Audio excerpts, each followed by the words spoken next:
It was a sort of physical thing. And look to the future when Charles eventually inherits his mother's crown. He has been brilliant in waiting, because, my God, that's been a long time in waiting.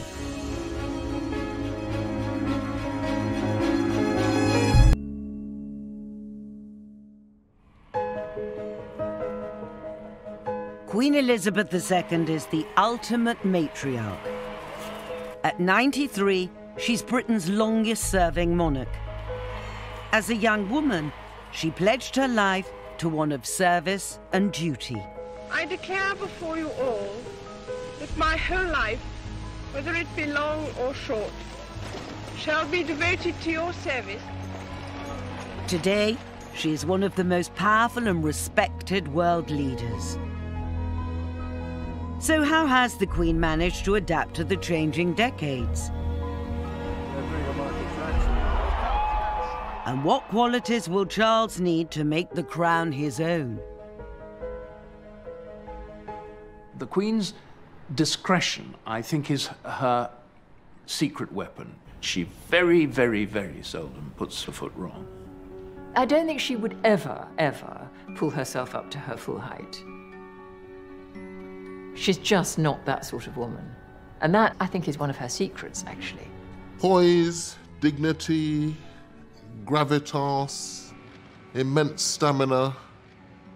It is a 24/7 job. It's not one of those jobs that you can say, oh, I'm not going to work today. My lords and members of the House of Commons. As head of state, much of the Queen's work requires a serious, steadfast approach. The Queen works every single day of the year, and when I say work, they are her red boxes. Red boxes have government papers, and she doesn't get these boxes once a day. She sometimes gets them 3 times a day. Yet those that know her reveal she has a much more mischievous side.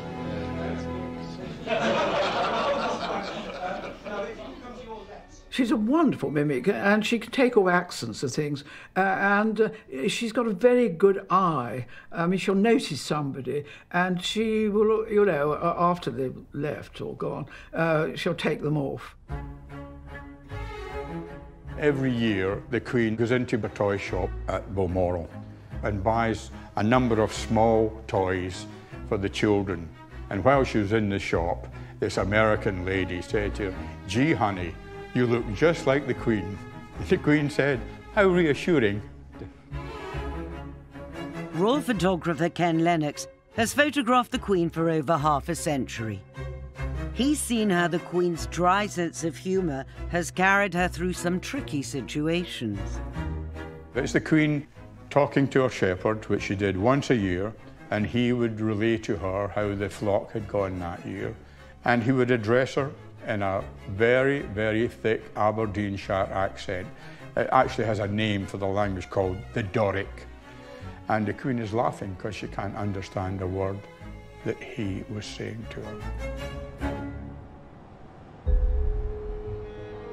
Central to the Queen is her sense of duty and service. And as guardian of nearly 1,000 years of British royal history, she knows the power that legacy wields. The magic of castles, carriages and crowns is enough to seduce any world leader. She's met pretty much anyone and everyone of substance from the middle part of the 20th century onwards. She is absolutely part of an international landscape in a way that no other world leader is. She recognises, I think, that she is not famous because of who she is, but it's because of what she is. She knows all these world leaders are coming to meet the monarch. Therefore, she is able to be utterly, utterly professional. That professionalism was tested during Donald Trump's first visit to the UK as president in July 2018.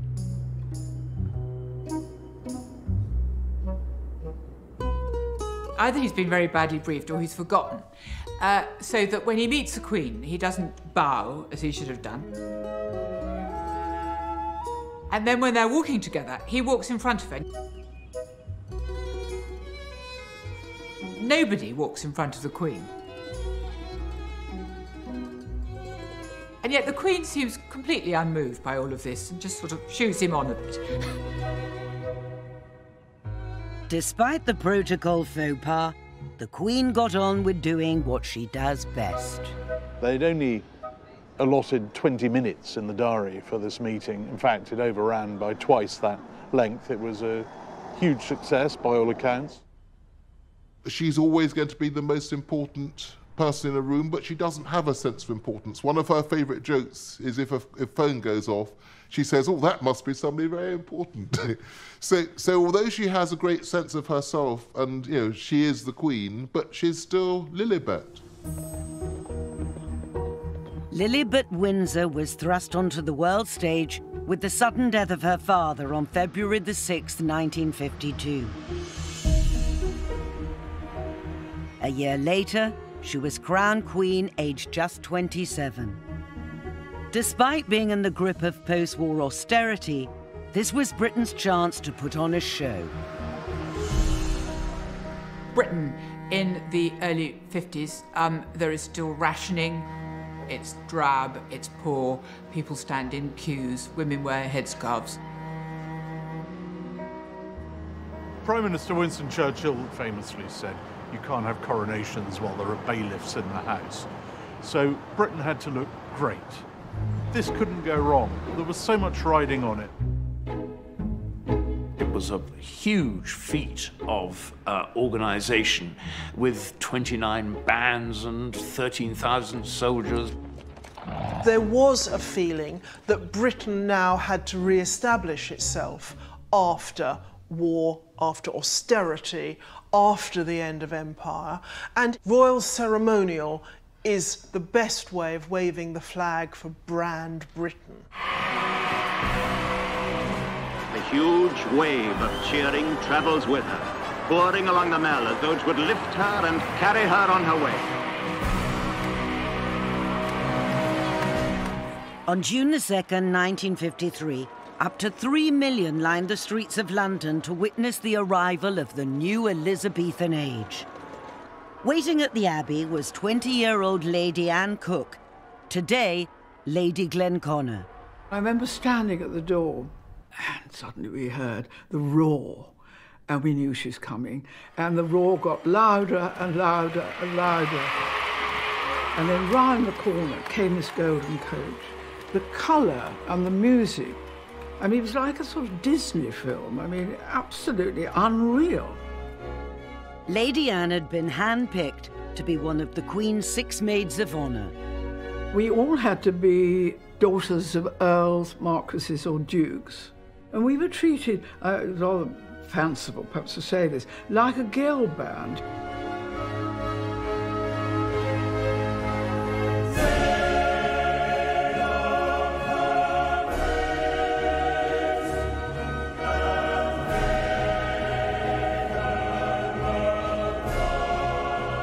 There I am, the little one, almost touching her. Lady Mary Bailey Hamilton was just 19. Today at 85, she's rarely spoken in public about her role as a maid of honour. I got the best place because I was the smallest. And she looked so young, and one thought, gosh, she's got so much responsibility. The maids too felt a great sense of duty. Nothing could go wrong to spoil the Queen's big day. Just in case any of them felt faint, they were issued with a bottle of smelling salts. I had my file of smelling salts in there, not that they did much good. I started to sway. I just, I couldn't see it. Everything was black. I mean, it was awful. I thought, oh my God, I cannot let the Queen down. I mean, I could ruin the whole thing. All the cameras, millions of people all over the world were watching it. Fortunately, one of the Queen's personal ushers, Black Rod, saw what was happening. Suddenly, I had this wonderful arm pinning me to the pillar at the back. He didn't luckily use his rod, but he used his arm. And he kept me, and it was just long enough for me to recover. Oh, here comes the great moment. I may say that crown weighs a ton.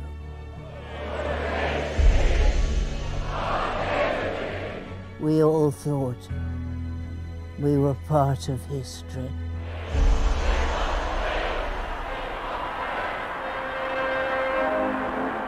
The noise, the love, it was a sort of physical thing. It more or less sort of hit you. You could feel it. This is the most marvellous thing I've ever done in my life. Look at that. Isn't that amazing? I was there. Extraordinary feeling. 300 million people around the world watched this thing. It was a moment when the nation really did come together. It was a real phenomenon. Really, very few people now have a personal memory of it. But it stands on the horizon of the past, a sort of glowing moment in our history.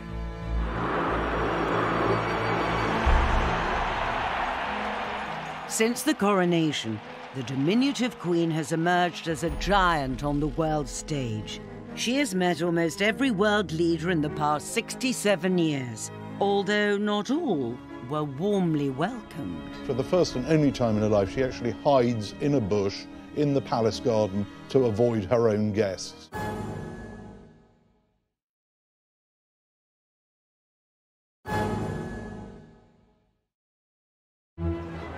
For more than 6 decades, a huge part of the Queen's success has been her visibility.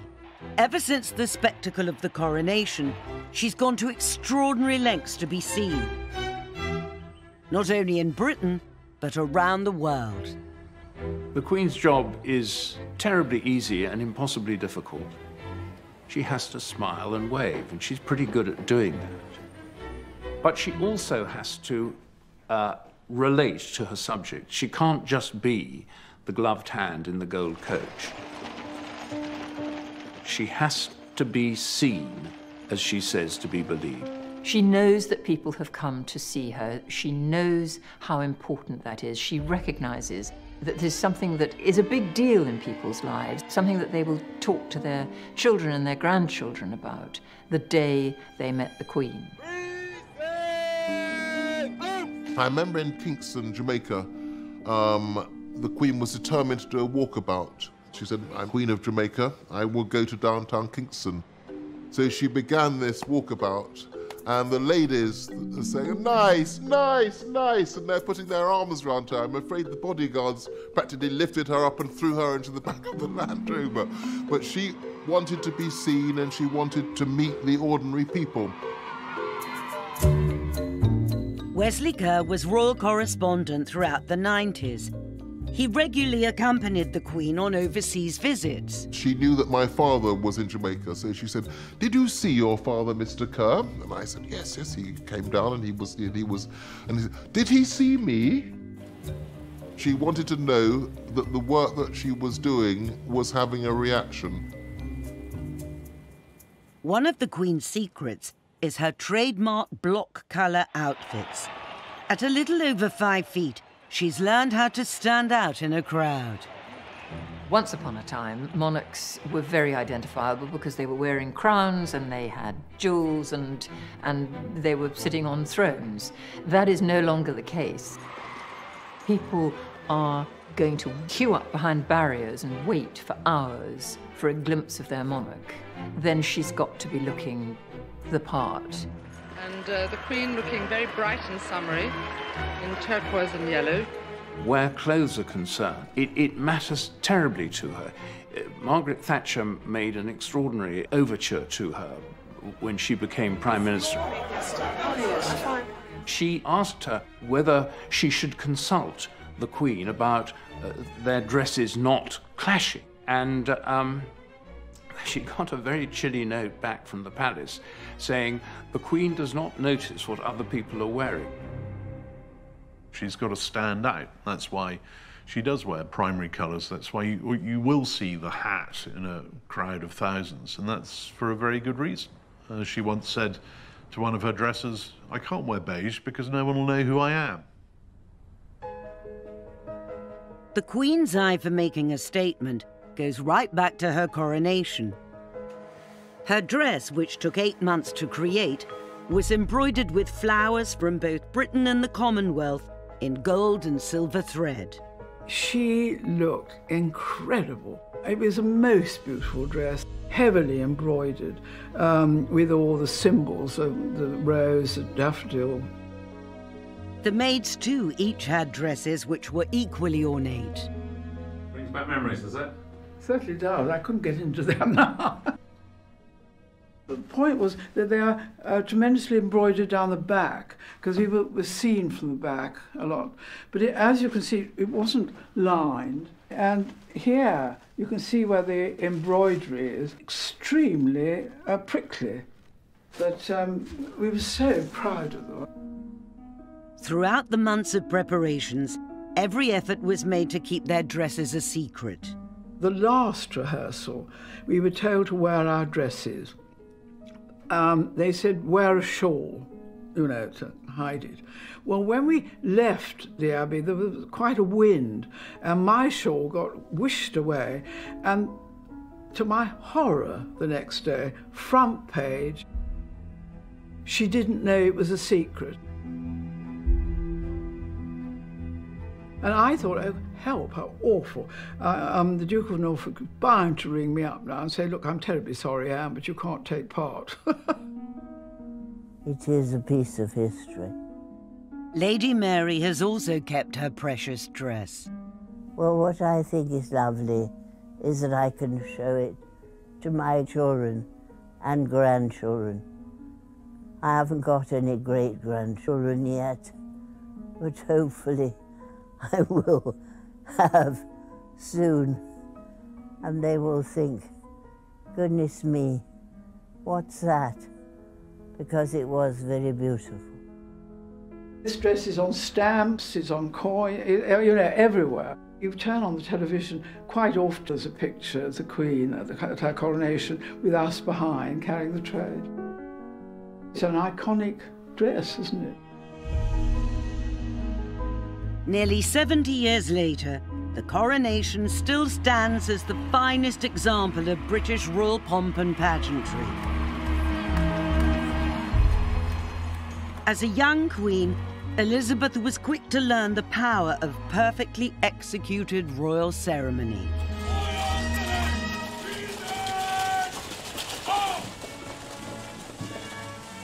It doesn't matter who you are as a head of state, it's still a very big deal to be invited by Queen Elizabeth II to be part of the great British royal pageantry, to be in a carriage with her, to be the guest of honour at a state banquet. It's one of the great tools, if you like, in the British diplomatic armoury. The Queen pays the most extraordinary attention to detail. She cares passionately about the accommodation that visiting heads of state will have.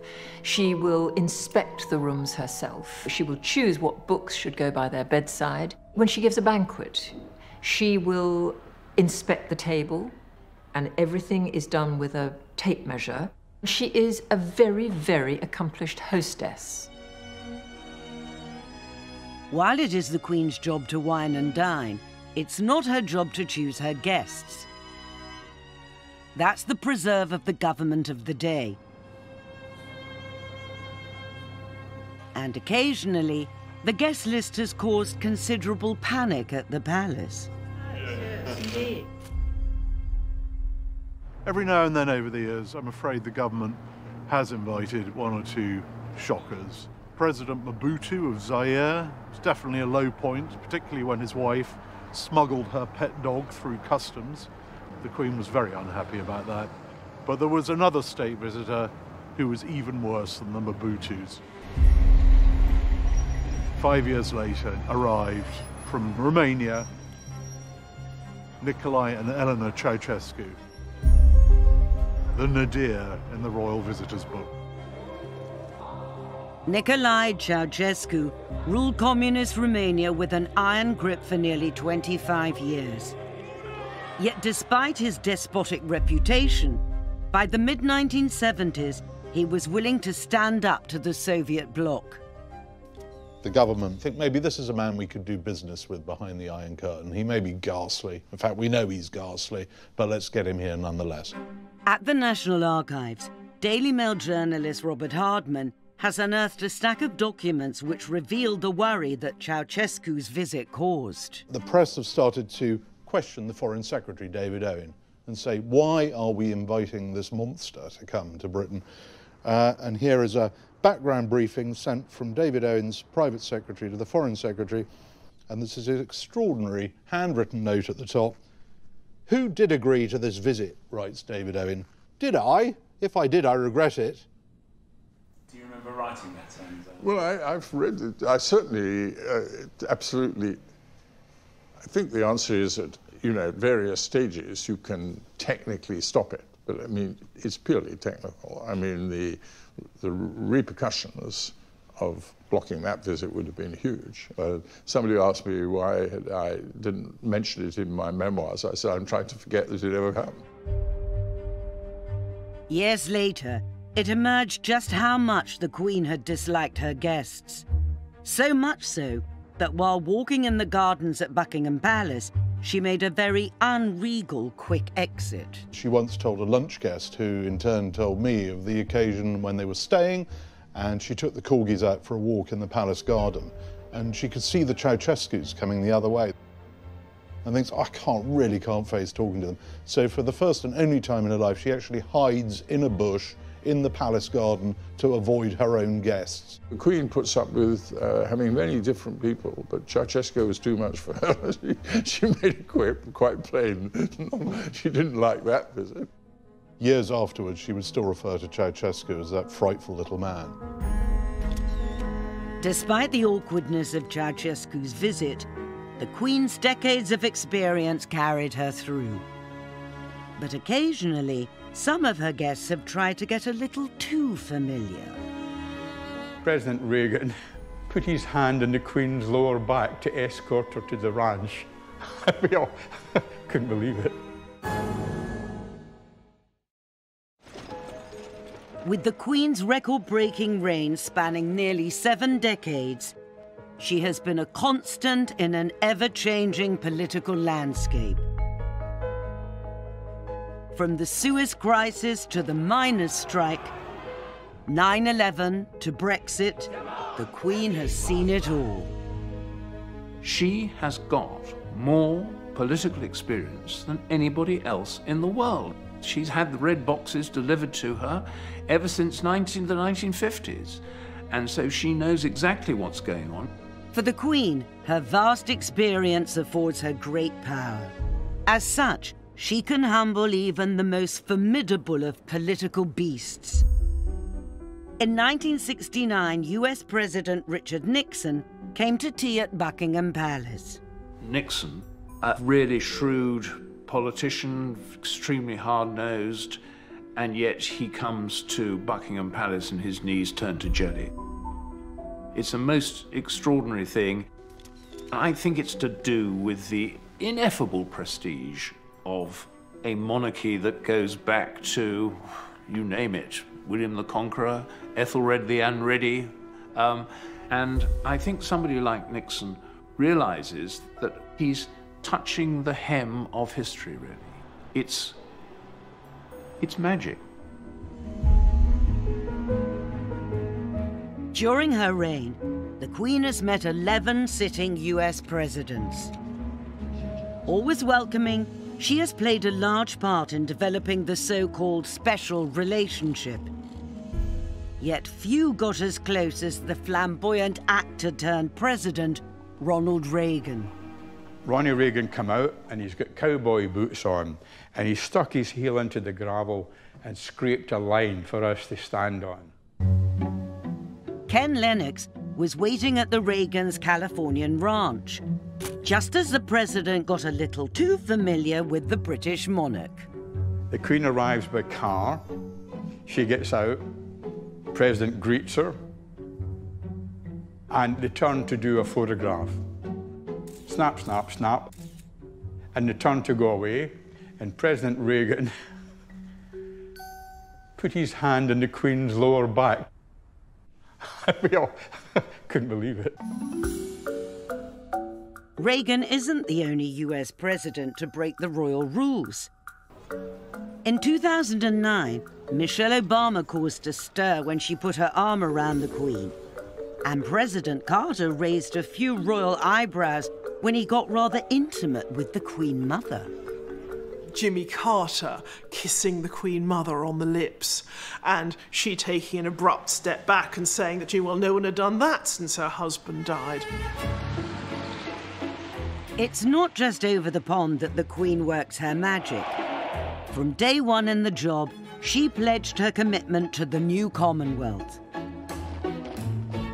Unlike the Empire, which ultimately depended on force, the Commonwealth is entirely a matter of soft power, much of which is forged by the Queen. She took it on when it was just 8 members. It's grown to 53. Many people predicted it was going to fall apart. The fact that it didn't is down to Queen Elizabeth II. As a young black person growing up here in the 60s and 70s, the only major public figure you would see, as it were, with black leaders as an equal, you know, dancing with Kenneth Cowan or greeting Mandela, or, you know, it was the Queen. She makes no distinction between people of different races. The Queen has realised that she must stick up for the nations of the Commonwealth, many of which were Republican. They weren't even monarchists, but she's the head of the Commonwealth, and this has been a major achievement in her reign. I feel enormously proud of what the Commonwealth has achieved, and all of it within my lifetime. Prince Philip called her the psychotherapist of the Commonwealth, that she knows all the leaders, she hears their problems, and they see her as a kind of mother figure. Mother, wife, Queen.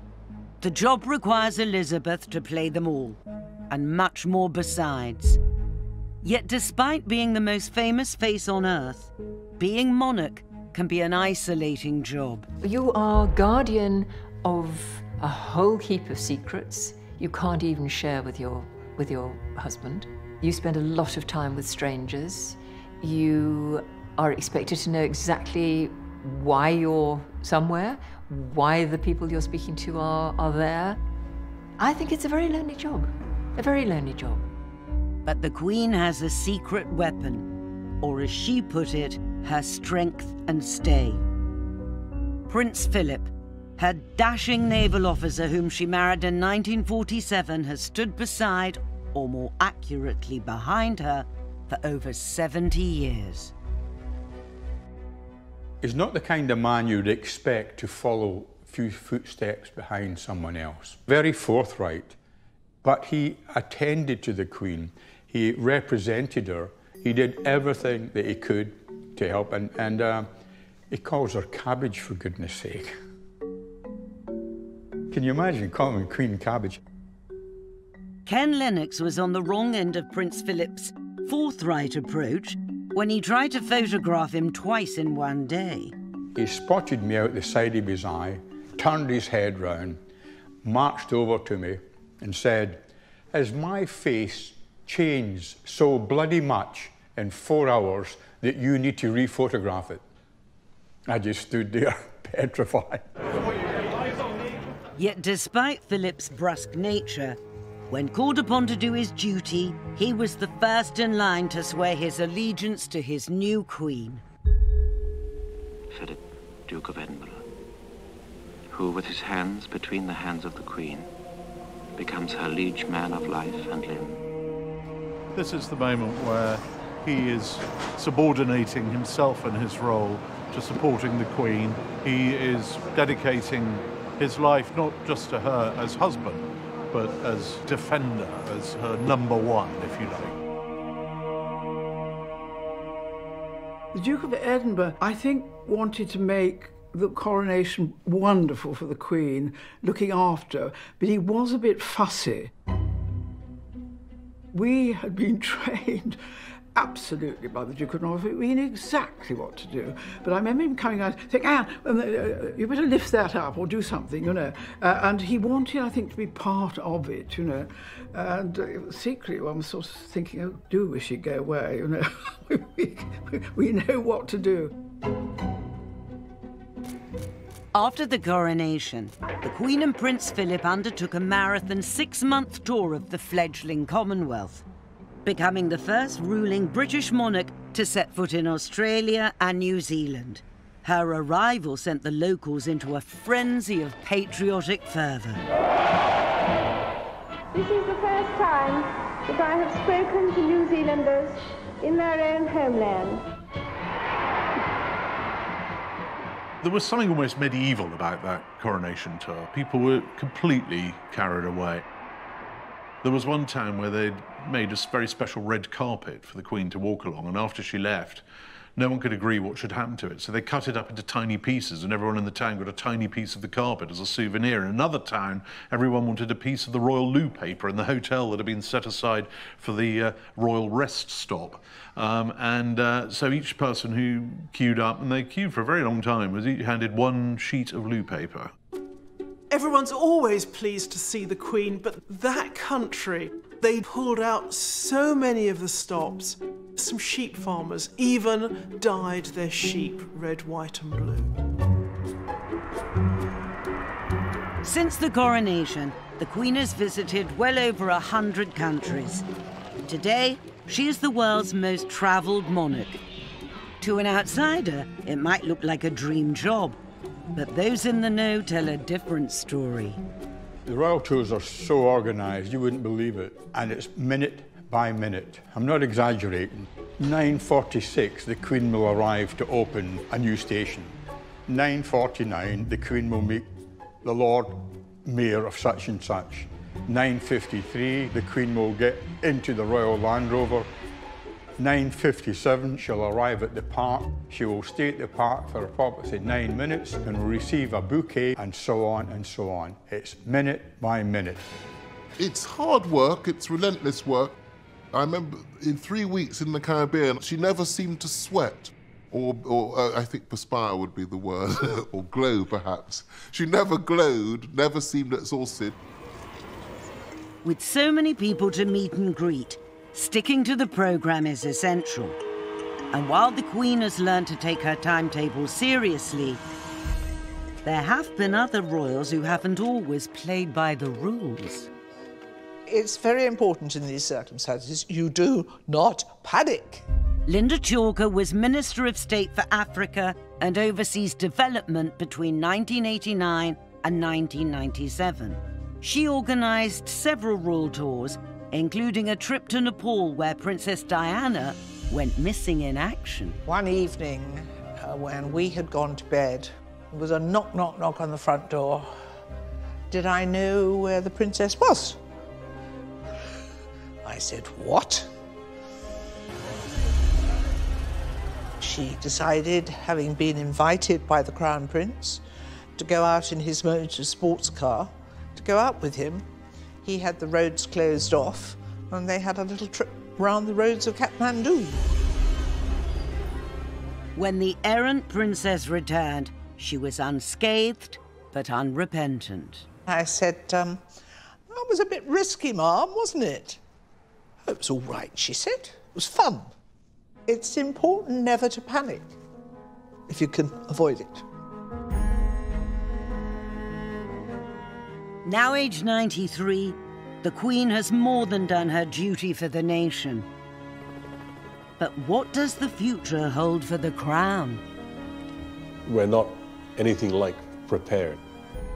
Impossible act to follow.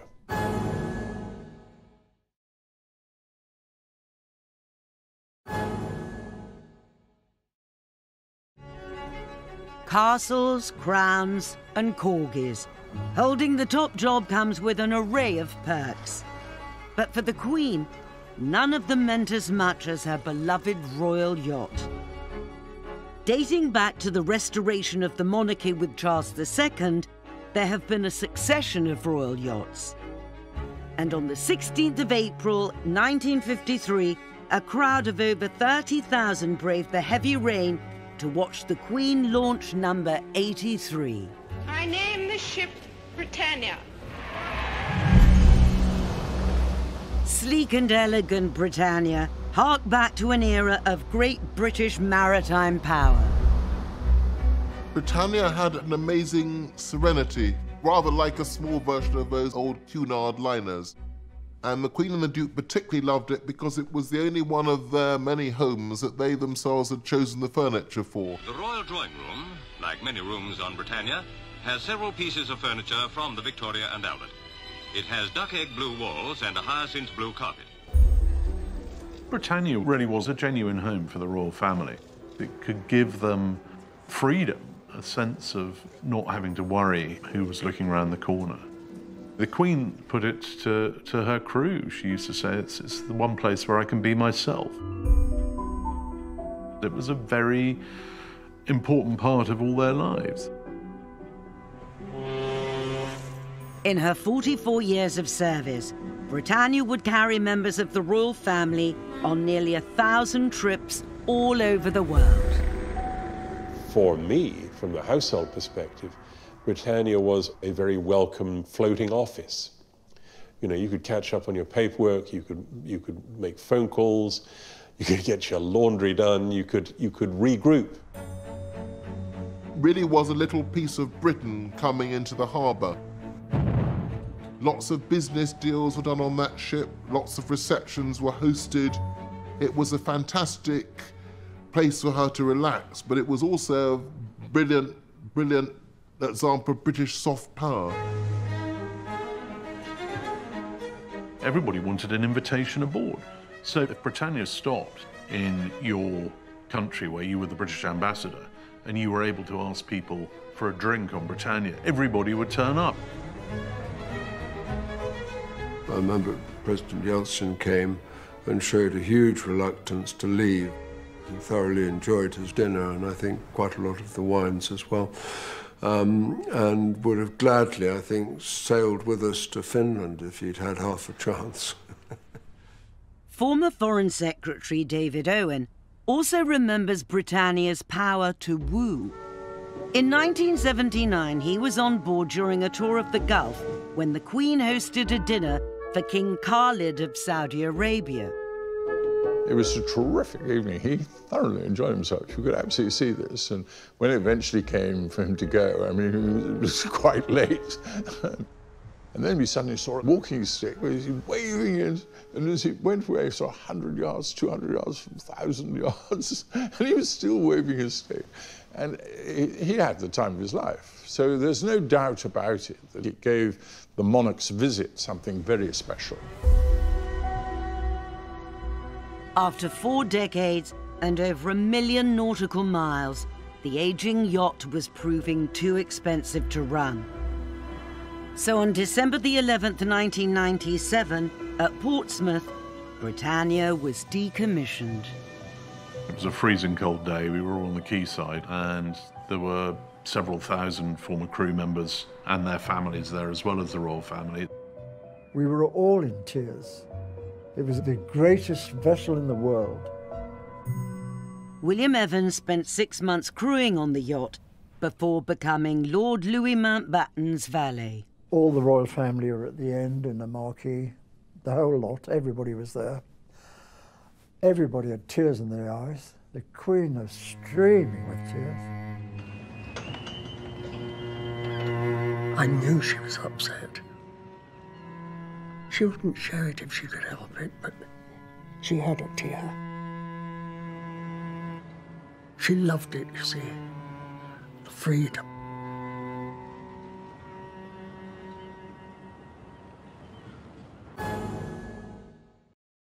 Britannia's decommissioning signaled the end of an era. At 93, the Queen has ruled longer than any other monarch in our history. But unavoidably, there will one day be a change of reign. I fear that we're not anything like prepared for the end of the present Queen's reign. So whatever follows is inevitably going to be a bit of an anticlimax. Oh, dig that crazy rhythm. Breathing you insane. Right. Prince Charles will be king, and he will be the best prepared monarch that this country has ever had. Charles has spent much of his tenure as Prince of Wales being outspoken on a range of issues, from homeopathy and politics to the environment and architecture. What is proposed seems to me like a monstrous carbuncle on the face of a much-loved and elegant friend. He's written his spidery letters to ministers asking the sort of questions that we would want answers to. But he won't be able to do that when he becomes king, because constitutionally he'll have to keep his mouth shut. Diana very famously said, "I don't think he should be king." Charles has too many servants, spends too much money, whereas the Queen has always been frugal. I mean, stories about Charles's bed being taken to a house that he's going to spend the weekend in and stuff like that. He denies some of them, but everyone involved says, yes, he does. Charles's personal life, too, has often dominated the headlines. He's got a lot of uncomfortable baggage that the Queen never had. She emerged absolutely pristine onto the throne. He has had a very rackety past. He could do the crucial thing which a monarch shouldn't do, which is to divide opinion rather than unite it.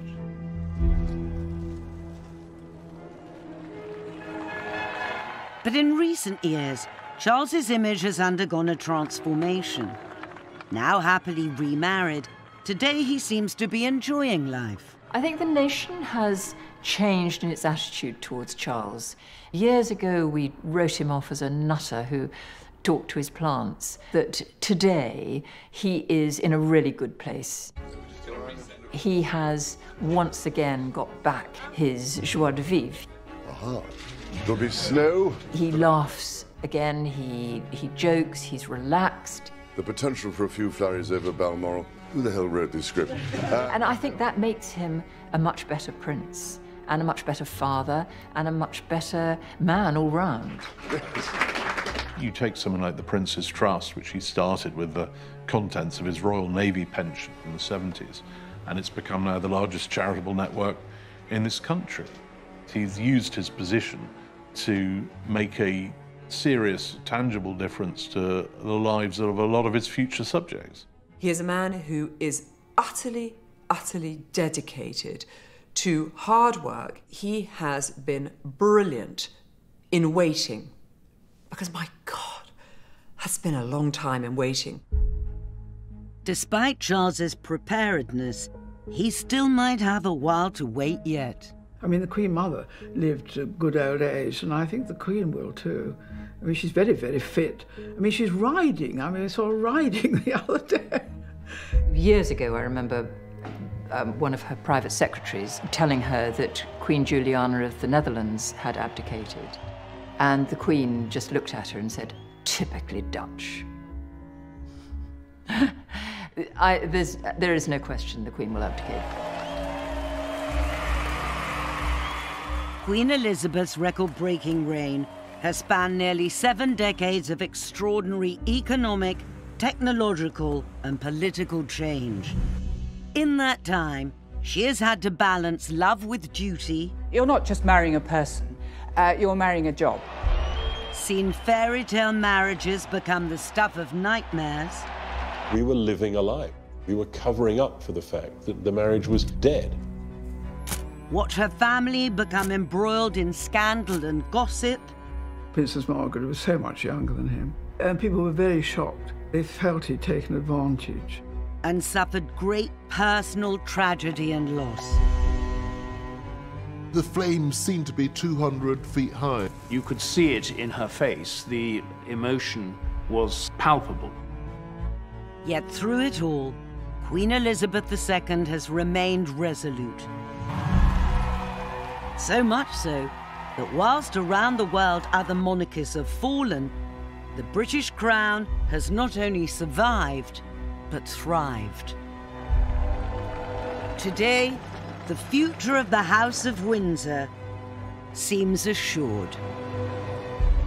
It is an institution that works really well for this country because it is set apart from the grubby business of politics. As King Farouk of Egypt said, shortly before his own throne went south, very soon there'll only be 5 kings left: the kings of hearts, spades, diamonds, clubs, and the King of England.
Is one of her secrets, actually.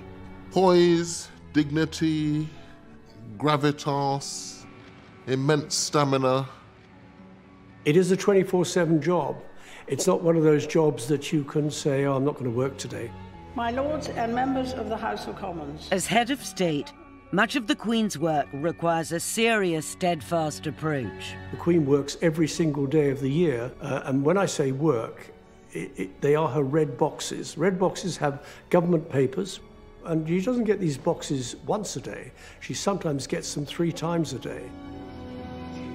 Yet those that know her reveal she has a much more mischievous side.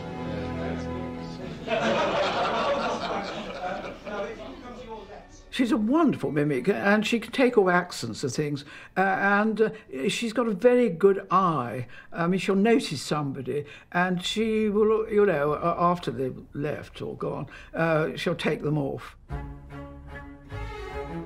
Every year, the Queen goes into a toy shop at Balmoral and buys a number of small toys for the children. And while she was in the shop, this American lady said to her, "Gee, honey, you look just like the Queen." The Queen said, "How reassuring."